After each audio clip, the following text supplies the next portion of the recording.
कामदेव को भस्म होता हुआ देखकर पार्वती पर उसका क्या प्रभाव पड़ा? क्या वह पुनः शिव को पाने की इच्छा करती थी? और उस इच्छा को पूर्ण करने के लिए उन्हें क्या उपाय करना पड़ा, जानते हैं इस अध्याय में। श्री शिव महापुराण के अंतर्गत द्वितीय रुद्र संहिता के तृतीय पार्वती खंड में। आप सभी से अनुरोध है कि यदि आप इन वीडियोस को लाइक, शेयर या सब्सक्राइब नहीं भी कर सकते तो इन्हें पूरा अवश्य सुने। नारद जी बोले, हे विधे, हे तात, हे महाप्राग, हे विष्णु शिष्य, हे त्रिलोककर्ता, आपने महात्मा शंकर की यह विलक्षण कथा सुनाई। शिव के तृतीय नेत्र की अग्नि से कामदेव के भस्म हो जाने पर और पुनः उस अग्नि के समुद्र में प्रवेश कर जाने पर फिर क्या हुआ? तदनंतर हिमालय पुत्री पार्वती देवी ने क्या किया और वे अपनी दोनों सखियों के साथ कहां गई? हे दयानिधे, अब आप इसे बताइए। ब्रह्मा जी बोले, हे तात, हे महाप्राग, अब आप महान लीला करने वाले मेरे स्वामी चंद्रशेखर के चरित्र को आदर पूर्वक सुनिए। भगवान शंकर के नेत्र से उत्पन्न हुई अग्नि ने जब कामदेव को जला दिया तब महान अद्भुत महाशब्द प्रकट हुआ, जिससे आकाश पूर्ण रूप से गूंज उठा। उस महान शब्द के साथ ही कामदेव को दग्ध हुआ देखकर भयभीत और व्याकुल हुई पार्वती अपनी दोनों सखियों के साथ अपने घर चली गई। उस शब्द से परिवार सहित हिमवान भी बड़े आश्चर्य में पड़ गए और वहां गई हुई अपनी पुत्री का स्मरण करके उन्हें बड़ा कलेश हुआ। इतने में ही पार्वती भी वहां आ पहुंची। वे शंभू के विरह से रो रही थी।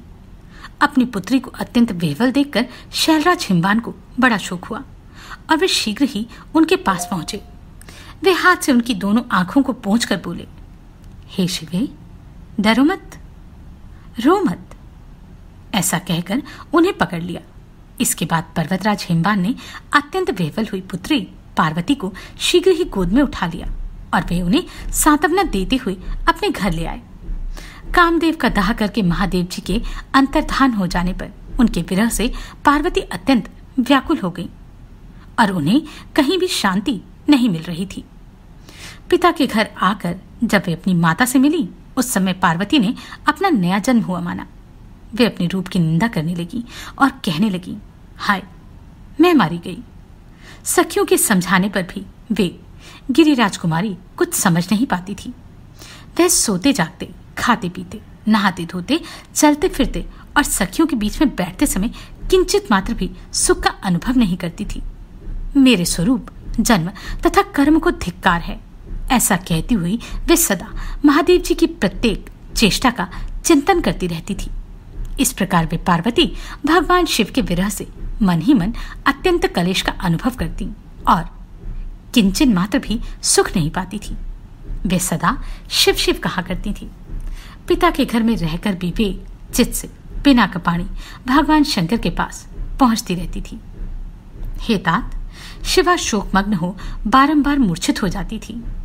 शैलवान, हिमवान, उनकी पत्नी मेनका तथा उनके मैनाक आदि सभी पुत्र जो बड़े उदारचित थे, उन्हें सदा सांत्वना देते रहते थे, तथापि भी भगवान शंकर को भूल न सकी। हे बुद्धिमान देवऋषि, तदनंतर एक दिन इंद्र की प्रेरणा से इच्छानुसार घूमते हुए आप हिमालय पर्वत पर पहुंचे। उस समय महात्मा हिमवान ने आपका सत्कार किया। तब आप उनके पास गए, उत्तम आसन पर बैठकर उनसे कुशल पूछने लगे। उसके बाद पर्वतराज हिमवान ने अपनी कन्या के चरित्र का आरंभ से वर्णन किया कि किस तरह उसने महादेव जी की सेवा की और किस तरह हर के द्वारा कामदेव का दहन हुआ। हे मुने, यह सब सुनकर आपने गिरिराज से कहा, हे शैलेश्वर, भगवान शिव का भजन कीजिए। फिर उनसे विदा लेकर आप उठे और मन ही मन शिव का स्मरण कर शैलराज को छोड़कर शीघ्र ही एकांत में काली के पास जा पहुंचे। हे मुने, आप लोकोपकारी, ज्ञानी तथा शिव के प्रिय भक्त हैं, ज्ञानियों में श्रेष्ठ हैं, अतः काली के समीप जाकर उसे संबोधित करके उसी के हित में स्थित हो उससे आदर पूर्वक यह वचन कहने लगे, हे काली, तुम मेरी बात सुनो। मैं दयावश ये सत्य बात कह रहा हूं। मेरा वचन तुम्हारे लिए सर्वथा हितकर निर्दोष तथा उत्तम वस्तुओं को देने वाला होगा। तुमने यहाँ महादेव जी की सेवा अवश्य की थी, परंतु बिना तपस्या के गर्वयुक्त होकर की थी। दीनों पर अनुग्रह करने वाले शिव ने तुम्हारे उसी गर्व को नष्ट किया है। हे शिवे, तुम्हारे स्वामी महेश्वर विरक्त और महायोगी हैं। उन भक्त वत्सल ने कामदेव को जलाकर तुम्हें सकुशल छोड़ दिया है, इसलिए तुम उत्तम तपस्या में निरत हो। चिरकाल तक महेश्वर की आराधना करो। तपस्या के द्वारा संस्कार युक्त हो जाने पर रुद्रदेव तुम्हें अपनी भार्या अवश्य बनाएंगे और तुम भी कभी उन कल्याणकारी शंभु का परित्याग नहीं करोगी। हे देवी, तुम हठपूर्वक शिवजी के अतिरिक्त किसी दूसरे को पति रूप में स्वीकार नहीं करोगी। ब्रह्मा जी बोले, हे मुने, आपकी यह बात सुनकर गिरिराज कुमारी काली कुछ उच्छ्वास लेती हुई हाथ जोड़कर आपसे प्रसन्नता पूर्वक कहने लगी। शिवा बोली, हे सर्वज्ञ, जगत का उपकार करने वाले हे प्रभु, हे मुनि, रुद्रदेव की आराधना के लिए मुझे किसी मंत्र का उपदेश दीजिए, क्योंकि सद्गुरु के बिना किसी की कोई भी क्रिया सिद्ध नहीं होती। ऐसा मैंने सुन रखा है और यही सनातन श्रुति भी है। ब्रह्मा जी बोले, हे नारद, पार्वती का यह वचन सुनकर आप मुनिश्रेष्ठ ने पंचाक्षर मंत्र अर्थात नमः शिवाय का उन्हें विधि पूर्वक उपदेश दिया और हे मुने, मंत्रराज में श्रद्धा उत्पन्न करने हेतु आपने उसका सबसे अधिक प्रभाव बताया। हे मुने, आपने उनसे यह वचन कहा, हे देवी, इस मंत्र के अत्यंत अद्भुत प्रभाव को सुनो, जिससे सुनने मात्र से शंकर परम प्रसन्न हो जाते हैं। यह मंत्रराज सब मंत्रों का राजा, मनोवांछित फल प्रदान करने वाला शंकर को बहुत ही प्रिय है और साधक को भोग और मोक्ष देने वाला है। हे सौभाग्यशालिनी, इसका विधि पूर्वक जप करने से तुम्हारे द्वारा आधारित हुए भगवान शिव अवश्य और शीघ्र ही तुम्हारी आंखों के सामने प्रकट हो जाएंगे। हे शिवे, नियमों में तत्पर रहकर उनके स्वरूप का चिंतन करती हुई तुम पंचाक्षर मंत्र का जप करो, इससे शिव शीघ्र ही संतुष्ट होंगे। हे साध्वी, इस प्रकार तुम तपस्या करो, क्योंकि तपस्या से महेश्वर वश में हो सकते हैं। तपस्या से ही सबको मनोनुकूल फल की प्राप्ति होती है, अन्यथा नहीं।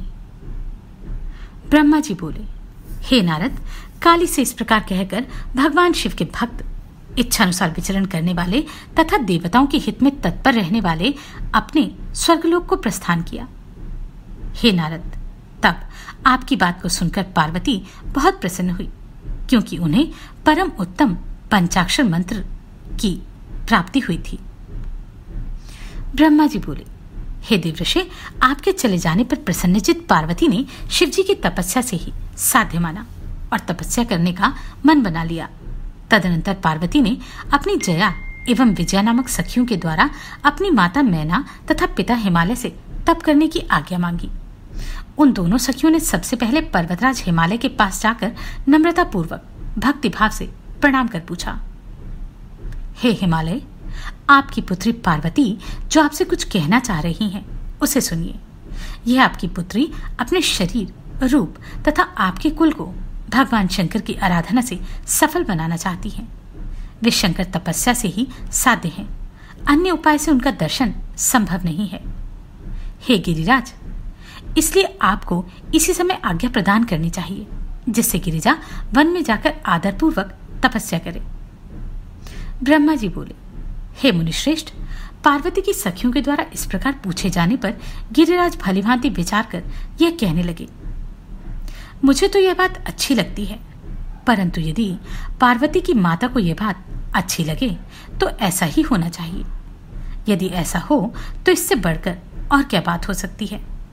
यदि पार्वती की माता को यह बात रुचिकर लगे तो इसमें हम तथा हमारा कुल दोनों ही साध्य होंगे। इससे बढ़कर और शुभकारक कौन सी उत्तम बात होगी। ब्रह्मा जी बोले, इस प्रकार दोनों सखियां पार्वती के पिता के वचन को सुनकर पार्वती की माता से आज्ञा लेने के लिए उनके साथ वहां गईं। हे नारद, पार्वती की माता के पास जाकर प्रणाम कर हाथ जोड़कर आदरपूर्वक उनसे यह वचन कहने लगी। सखियां बोली, हे देवी, आपको नमस्कार है। हे मातः, आप पार्वती के वचन को सुने और उसे सुनकर प्रसन्नतापूर्वक स्वीकार करें। आपकी यह पुत्री शिवजी को प्राप्त करने हेतु तपस्या करना चाहती है। इसे तप करने की आज्ञा पिता से प्राप्त हो गई है। अब आपसे पूछ रहे हैं, हे पतिव्रते, यह उत्तम पति प्राप्त करने हेतु अपने स्वरूप को सफल बनाना चाहती हैं। अतः यदि आपकी आज्ञा हो तो यह तपस्या करें। ब्रह्मा जी बोले, हे मुनीश्वर, इस प्रकार कहकर सखियां चुप हो गईं।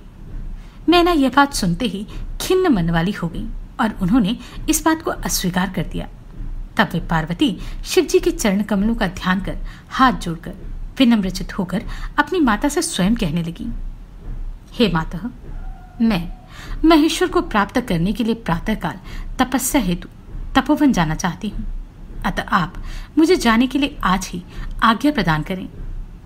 ब्रह्मा जी बोले, पुत्री की यह बात सुनकर मैना दुखी हो गई और विकल होकर पुत्री को अपने पास बुलाकर कहने लगी। मैना बोली, हे शिवे, हे पुत्री, यदि तुम दुखी हो और तपस्या करना चाहती हो तो घर में भी तपस्या करो। हे पार्वती, अब बाहर मत जाओ। जब मेरे घर में ही सब देवता, तीर्थ तथा समस्त क्षेत्र विद्यमान हैं, तो तप करने के लिए तुम अन्यत्र कहाँ जा रही हो? हे पुत्री, तुम हट मत करो और ना तो कहीं बाहर जाओ। तुमने पहले क्या सिद्ध कर लिया और अब क्या सिद्ध करोगी? हे वत्से, तुम्हारा शरीर कोमल है और तपस्या तो बड़ा कठिन कार्य है, इसलिए तुम यही तपस्या करो, कहीं बाहर मत जाओ। मनोकामना की पूर्ति के लिए स्त्रियों के वन जाने की बात तो मैंने कहीं नहीं सुनी। इसलिए हे पुत्री, तपस्या करने के लिए वन गमन का विचार मत करो। ब्रह्मा जी बोले, उनकी माता ने अनेक प्रकार से पुत्री को वन जाने के लिए मना किया, किंतु शंकर जी की आराधना के बिना कहीं भी उन पार्वती को शांति नहीं मिली। मैना ने बार बार तपस्या के निमित्त वन जाने से उन्हें रोका। इसी कारण से शिवा ने उमा नाम प्राप्त किया। हे मुनि, इसके बाद तपस्या की अनुमति न मिलने से उन शिवा को दुखी जानकर शैलप्रिय मैना ने पार्वती को तप करने के लिए आज्ञा प्रदान कर दी। हे मुनि श्रेष्ठ, माता की आज्ञा पाकर उत्तम व्रत वाली पार्वती ने शंकर का स्मरण करते हुए अपने मन में बड़े सुख का अनुभव किया। तदनंतर शिवा माता पिता को प्रसन्नतापूर्वक प्रणाम कर अपनी दोनों सखियों को साथ लेकर शिवजी का स्मरण करके तपस्या करने के लिए वन की ओर चली। उन्होंने अनेक प्रकार के विचारों, प्रिय वस्तुओं तथा नाना प्रकार के वस्त्रों का परित्याग कर मौंजी मेखला बांधकर सुंदर वल्कल को धारण कर लिया और बहुमूल्य हार उतारकर मृगचर्म धारण कर लिया। इसके बाद वे तपस्या करने के लिए गंगावतरण नामक स्थान पर चली गई। ध्यान करते हुए शंकर ने जहां कामदेव को जलाकर भस्म कर दिया था, वही हिमालय का गंगावतरण नाम वाला शिखर है। हे तात, काली हिमवत प्रदेश के शिखर पर स्थित उसी गंगावतरण नामक स्थान पर गई और जगदम्बा पार्वती काली ने उसे शिवजी से रहित देखा। जहां स्थित रहकर शिवजी ने अत्यंत कठिन तप किया था, उस स्थान पर जाकर वे क्षण भर के लिए शिव विरह से व्याकुल हो उठी। उस समय वे, हाँ शंकर, इस प्रकार कहकर रोती हुई चिंता तथा शोक से युक्त होकर अत्यंत दुखित हो विलाप करने लगी। इसके अनंतर बहुत समय के लिए हिमालय पुत्री पार्वती धैर्यपूर्वक मोह का त्याग करके नियम में दीक्षित हुई।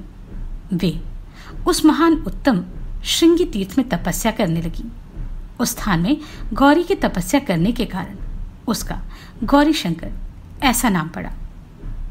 हे मुनि, वहां पार्वती ने अपनी तपस्या की परीक्षा के लिए अनेक प्रकार के पवित्र, सुंदर तथा फलवान वृक्ष लगाए। उन सुंदरी ने भूमि शुद्धि और वेदी का निर्माण करके मन के साथ समस्त इंद्रियों को रोककर उसी स्थान पर मुनियों के लिए भी कठिन तपस्या आरंभ कर दी। वे ग्रीष्म काल में दिन रात अग्नि प्रज्वलित करके उसके बीच में बैठकर पंचाग्नि तापती हुई पंचाक्षर महामंत्र का जप करती थी। वे वर्षा के समय पत्थर की चट्टान के स्थिंडल पर सुस्थिर आसन लगाकर बैठी हुई खुले आकाश के नीचे जल की धारा सहन करती थी और भक्ति में तत्पर होकर निराहार रहकर वे शीतकाल की रात्रि में निरंतर शीतल जल में निवास करती थी। इस प्रकार पंचाक्षर मंत्र के जप में रत होकर तप करती हुई वे संपूर्ण मनोवांछित फल के दाता शंकर का ध्यान करने लगी।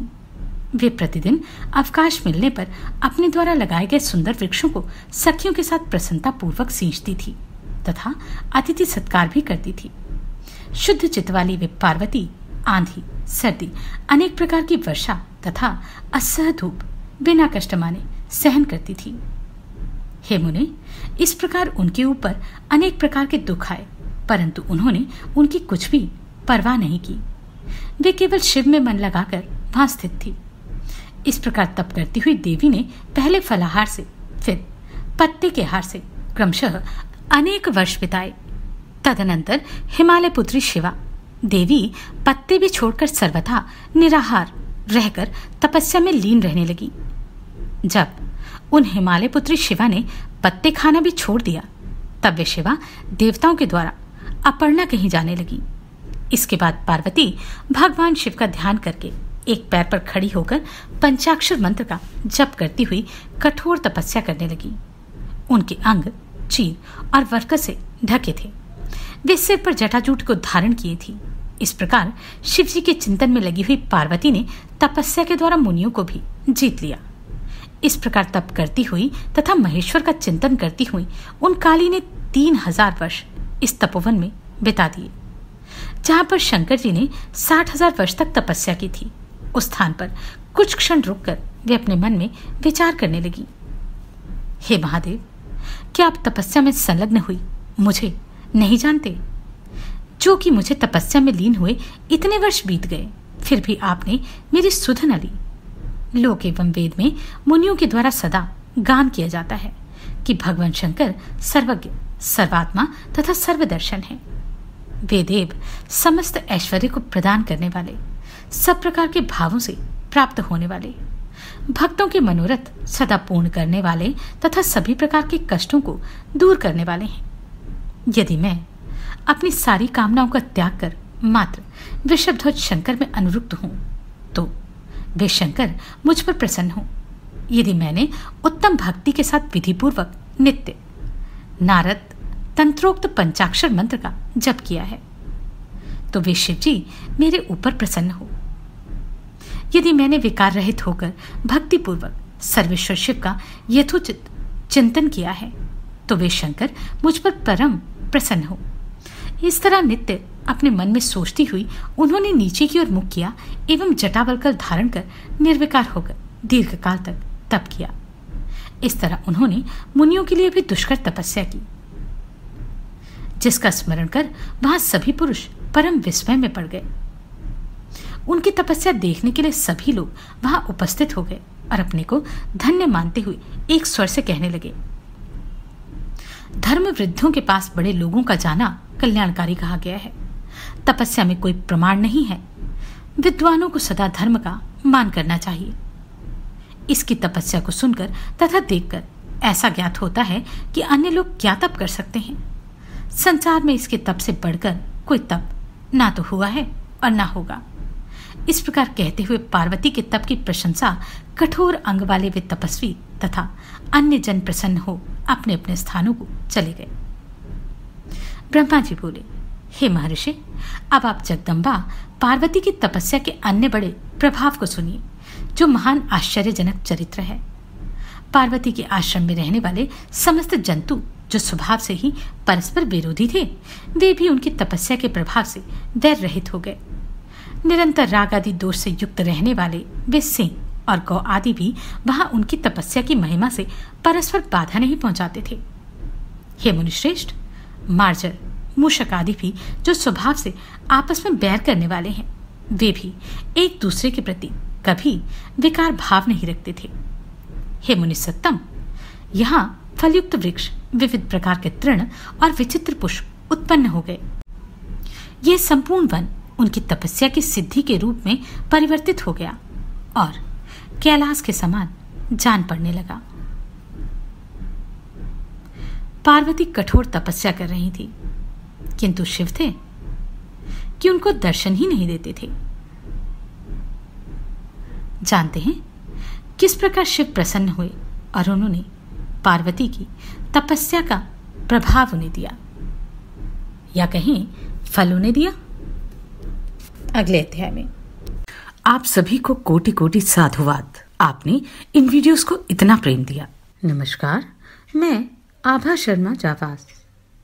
यदि आपको मेरा ये प्रयत्न सराहनीय लगा हो तो मुझे सब्सक्राइब करके प्रोत्साहित करें।